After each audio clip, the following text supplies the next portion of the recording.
Oui, oui. FM.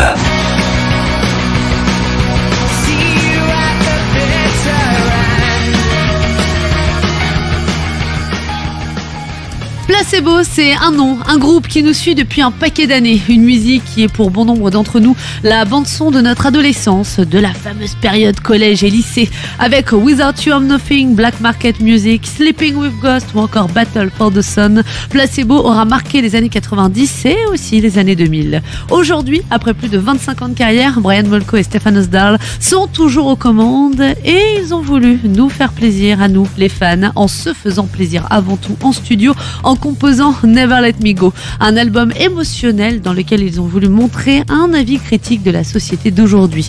Never Let Me Go est un titre très placebo, comme le dit Brian Molko en interview, inspiré d'un de ses livres préférés de l'auteur japonais Kazuo Ishiguro. Pour ce disque, Placebo a donc muté en duo. Exit les embrouilles avec le batteur. Brian et Stefan sont sur la même longueur d'onde et savent travailler ensemble depuis déjà un paquet d'années. Expérimenter, se surprendre et surtout ne jamais jouer la carte de la facilité. Un mantra qu'ils ont gardé de leur relation intime avec David Bowie, dont l'aura n'est jamais bien loin. On cherchait la différence, on cherchait un processus différent. Et on s'est retrouvés dans notre studio, qu'on a bâti nous-mêmes, et à deux, en train de se dire qu'est-ce qu'on va faire. Et c'était un petit peu comme tout, pas un petit peu, c'était beaucoup comme nos débuts. On n'avait pas de contrat de disque, on enregistrait des démos sur cassette dans notre living, dans le salon, voilà. La seule différence, c'était vraiment qu'on avait un studio maintenant. Alors on s'est dit, on a des possibilités presque infinies ici. On peut se faire vraiment plaisir. On vient de faire une tournée où on a joué nos tubes, on a fait plaisir à tout le monde. Ouais. Alors, faisons-nous plaisir cette fois. Et c'était avec cette attitude-là qu'on a approché l'album. On s'est vraiment lassé de la démocratie musicale dans un groupe. On a toujours opéré jusqu'à ce point-là comme un État démocratique. Il y avait toujours une bataille entre nous et le batteur. Voilà. Okay. Il y en avait marre. Alors on a décidé de devenir des dictateurs bénévoles. Et c'est devenu beaucoup plus simple pour nous. Parce que pour des choix artistiques, moi et Steph, on est presque toujours d'accord l'un avec l'autre. Alors il y a une facilité nouvelle. Et on était vraiment la plupart du temps sur le même chemin. Et on voulait reprendre possession de notre groupe.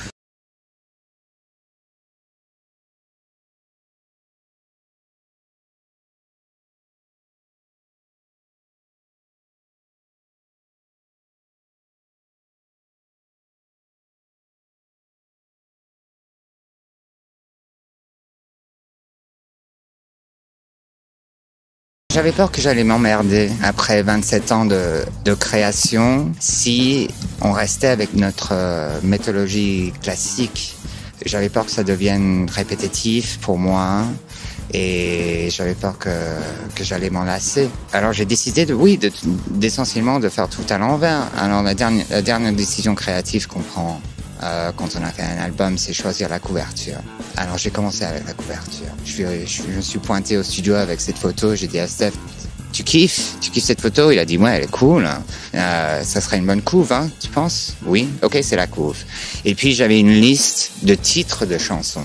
Au lieu un bouquin plein de paroles, j'écrivais des listes et des listes et des listes de titres. Alors j'ai montré à Steph, parce que normalement on écrit la chanson d'abord et puis on décide ce que c'est le titre de la chanson. Alors on a commencé avec les titres cette fois.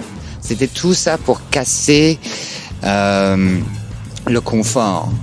Quand je bossais avec David Bowie, son mantra, c'était toujours, est-ce que tu te sens à l'aise avec ce que tu fais maintenant? Ben ouais, David. Oui. Alors tu le fais pas de la meilleure façon. Pour David, il fallait toujours se sentir un petit peu mal à l'aise. Il fallait qu'il y ait du danger. Il fallait qu'il casse des choses. Et c'est comme ça qu'il a pu se réinventer autant de fois. Mais il faut du courage pour faire ça. Et c'est une des choses énormes qu'il m'a appris en tant qu'être humain. Alors je voulais créer un environnement où il n'y avait pas de confort, où il y avait du risque et du danger tout le temps. quand tu crées ce genre d'environnement pour bosser, il y a plein d'accidents et de fautes qui sont des choses à laquelle tu n'aurais jamais pensé toi-même. Alors tu créais la possibilité pour te surprendre toi-même. Et pour moi, c'était un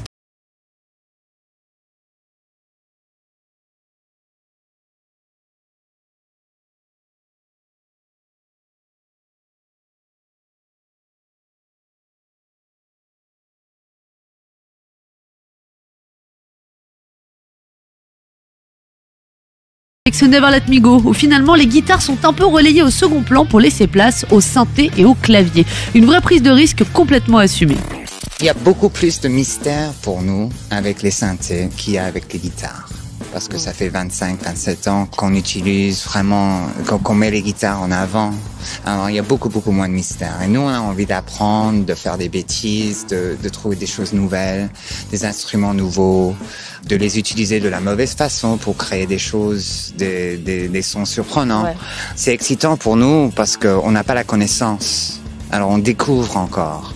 Alors c'est comme on est un petit peu comme des ados dans le studio avec avec ces claviers, ces synthés. On sait pas comment ils marchent, mais c'est pas un problème. On les branche et puis on fait des conneries. Et peut-être il y aura un accident d'une beauté énorme. Et ça s'est passé plusieurs fois sur cet album. Il faut avoir le courage de casser avec ce qui vous a rendu le plus célèbre. Sinon, comme David Bowie l'a toujours fait, juste avant que ça devienne répétitif, tchoum, fini. Oui.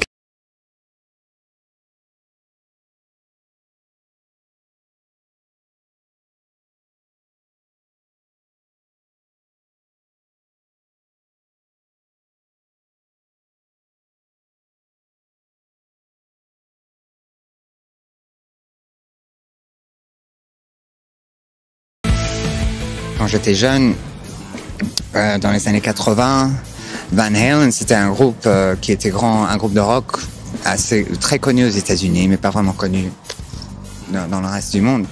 Et en 1984, ils sont revenus avec l'album 1984. Et tous les fans de Van Halen étaient incroyablement fâchés parce que leur héros de guitare était en train de jouer un synthé. Mais c'est cette chanson-là qui a transformé Van Halen de groupe américain de rock à des superstars mondiales. Et pendant qu'on mixait la chanson, je disais, ça me fait penser vraiment, ça pourrait peut-être être notre Jump, cette chanson. Et j'avais pas écouté Jump depuis les années 80. Alors je suis retourné chez moi, je l'ai téléchargé, j'ai écouté, et le son du synthé, il est identique. C'était dingue. Après plusieurs années sur les routes pour la promo de leur album précédent Loud Like Love et leur compilation A Place for Us to Dream, Brian Molko et Stefan Osdal ont repris la composition, des idées, des morceaux qu'ils ont écrits sur plusieurs années et qu'ils ont su faire évoluer à l'image de l'orchestral The Prodigal. The Prodigal, c'est la seule chanson que j'avais écrite avant qu'on a commencé de bosser sur cet album. Parce qu'on m'a demandé d'écrire un thème pour un film et ce film n'a jamais été fait. Je sais pas ce qui s'est passé, mais le film n'existe pas. Alors j'avais écrit, et c'était le sujet du film, il y avait un groupe de rock et il y avait un membre du groupe qui est mort sur scène. Alors j'ai décidé d'écrire une chanson optimiste et bouddhiste sur la mort. Mais musicalement, quand je l'ai écrite, c'était presque une photocopie de Where's My Mind par les Pixies. Quand on est rentré dans le studio, on voulait bosser sur cette chanson, mais on voulait vraiment totalement changer le son. Et c'est notre producteur qui a suggéré pourquoi est-ce qu'on ferait pas quelque chose plus dans le style de Eleanor Rigby par les Beatles. Moi, j'ai deux groupes préférés. Mes deux groupes préférés au monde, c'est les Beatles et Sonic Youth. Alors, j'étais très excité par ça. Alors, c'est comme ça qu'on s'est retrouvés dans ce paysage sonique avec tous ces cordes. Et voilà, c'est le Prodigal.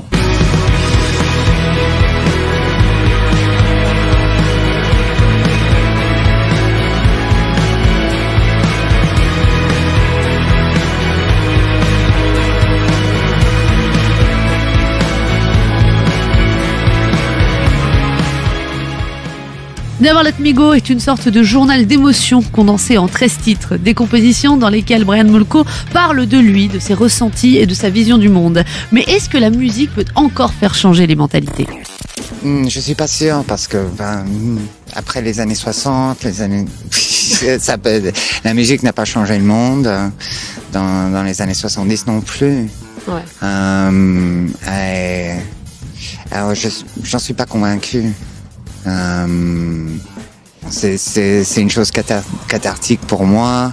C'est une sorte de thérapie essentiellement. J'externalise des choses qui me démangent à l'intérieur, qui me font de la peine, qui rendent ma vie difficile émotionnellement. Alors moi, je suis pas quelqu'un qui écrit des chansons tous les jours. Je suis quelqu'un qui écrit des chansons dans un état d'urgence. Et c'est absolument nécessaire que je les sorte de moi-même, sinon ils vont me démanger, ils vont me bouffer complètement. Et je trouve ça beau que je peux communiquer avec des gens et communiquer ces idées qui sont finalement avec ce 8e album studio de Placebo, Never Let Me Go, qui s'inscrit dans la lignée des productions du duo britannique. Après plus de 25 ans de carrière, le groupe n'a rien perdu de son talent et arrive encore à nous surprendre et à se renouveler en gardant son identité propre portée par la voix si caractéristique de Brian Molko. Placebo profitera de cet automne pour venir nous présenter en live ce nouveau chapitre avec 4 dates confirmées à Nancy, Paris, Bordeaux et Rennes en novembre. Oui, FM.